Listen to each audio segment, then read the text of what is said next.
அஸ்ஸலாமு அலைக்கும் வரஹ்மத்துல்லாஹி வபரகாத்துஹு. குன்னங்குடி ஹனீஃபாத்தா என்னுடைய நலம் விசாரிச்சிருந்தாருங்க. நான் எஸ்டி கொரியருடைய சேர்மன் அன்சாரி பேசுகிறேன். நான் இப்போது ஜித்தாவில் இருக்கிறேன். ஹைர் அல்ஹம்துலில்லா. இந்த பிரச்சனையில் சவுதி அரேபியாவில் இருக்கக்கூடிய எல்லா இந்தியர்களுமே அல்ஹம்துலில்லா நலமாக இருக்கிறோம்.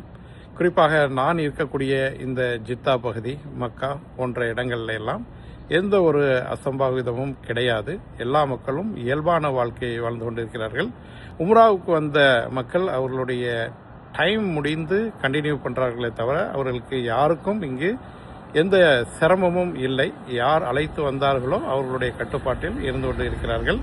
ஃப்ளைட்டு எப்போ ரெடியாகுமோ அப்பொழுது அவர்கள் கிளம்பி வருவார்கள். ஊரில் இருக்கக்கூடியவர்கள் யாரும் அச்சப்பட வேண்டிய அவசியம் இல்லை. இங்கு எல்லோரும் நலமாக இருக்கிறோம் என்பதை தெரிவித்துக் கொள்கிறேன். தொடர்ந்து நாம் எல்லோருக்காகவும் துவா செய்வோம். நீங்கள் துவா செய்து கொண்டீர்கள். இந்த நிலைமை விரைவாக சீரடைந்து இயல்பான நிலைக்கு மாறுவதற்கு இந்த ரமதானில் நாம் அதிகம் பிரார்த்தனை செய்வோம். அஸ்ஸலாமு அலைக்கும்.